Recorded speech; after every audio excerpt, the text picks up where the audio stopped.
today I'm going to make chocolate fudge for you with a little bit of peanut butter. This is one of the first labs you're going to be doing with candy making, so it's very important that you review your candy making concepts before you do this. I'm going to touch on some of them, but make sure you're paying very close attention so you don't mess this recipe up. So, because as you should remember, candy making is not forgivable, so substitutions are not allowed. You must use a candy thermometer of some sort. You need to make sure you're using the right size pan or pot. You need to make sure you're using a rubber scraper that is tolerable about up to 450 to 500 degrees, or a wooden spoon, or things will start melting and then your product is ruined and you cannot eat it. So we are going to start, I've already, just as a recap, you need to calibrate your thermometer to make sure you don't have an adjustment, okay? So to do that, there is a video, how to calibrate your thermometer, but I'll just run through it really quick. You'll boil water, you have a nice little attachment right here, slips right on. The bulb should never touch the bottom of the pan, or else what will happen is the bulb will take the temperature reading of the pan and not of the actual candy syrup. So it kind of fits in right like so. Okay. I like to use the induction burner opposed to the range, but if you are on the range, just be very mindful of how much heat you're using. And what you want to do is we are going to start with this. Fudge goes up to the softball stage, which is the first stage of candy doneness. Right on your candy thermometer, it will tell you softball, thread stage, jelly stage. There's a couple other stages that we don't necessarily quiz you on, but you can kind of see the different stages of candy doneness. And on the actual thermometer, what's really nice, that we're cooking to the softball stage, and if you can see that, it says softball. So instead of, it says in your recipe, cook to 234 degrees, you'll just go up to softball stage and then you know you're done. So it's kind of makes it handy if you use an actual candy thermometer opposed to a digital, but you can use a digital, those are very nice also, and then you could actually set it and it will beep when it's done. It's just whatever your school has more of, okay? So what I'm going to do is in here, we are going to combine, this doesn't have that many ingredients, we're going to combine 1 cup of evaporated milk, which comes in canned form, if you've never heard of it.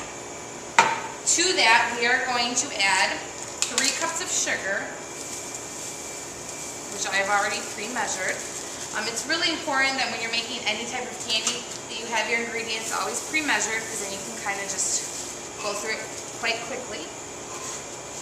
And then you're also, because it's fudge, we're going to incorporate our cocoa powder.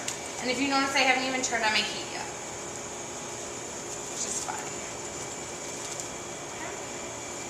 Then I'm going to take this and I'm going to mix it up before I even apply any heat, just to incorporate it. I'm going to take my candy thermometer out really quick. You're going to do this directly into the pan. Mix it until you have a very saturated solution.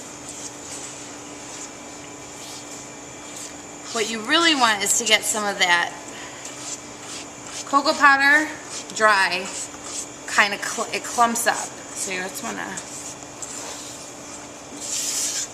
and the reason why I haven't applied the heat is because I want this really combined before I apply the heat, because with this recipe, if you over stir it, your the texture of the finished product when it cools is very sandy. It's weird. So I'm almost done. You might have some clumps, but just kind of press them out, and as it starts cooking, it will boil and it will take some of those clumps out. Okay. So now I'm going to put on my candy thermometer, and I'm going to turn this on high speed, and I'm going to wait for it to start to boil. When it gets up to my boil, I will show you that step. But it will take a little bit of time, so please be patient. As all candy recipes, you need to be patient.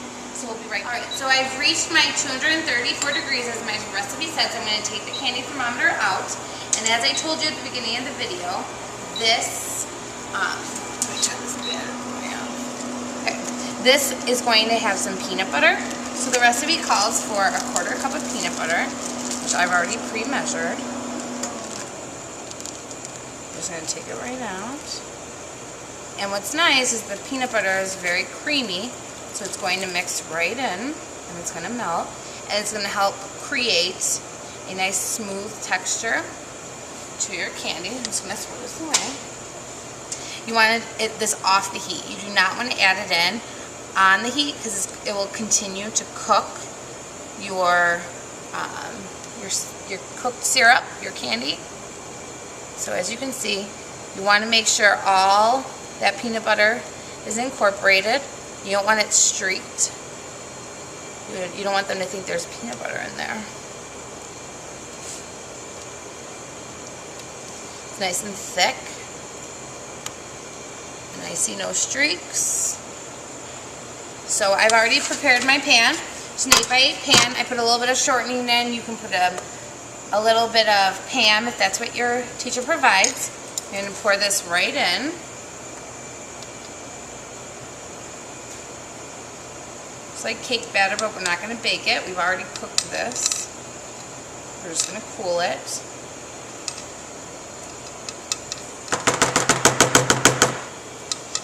Get all that out of there. And then you're just going to take this. Make sure it's nice and even. And what I'm going to do is just straighten it out.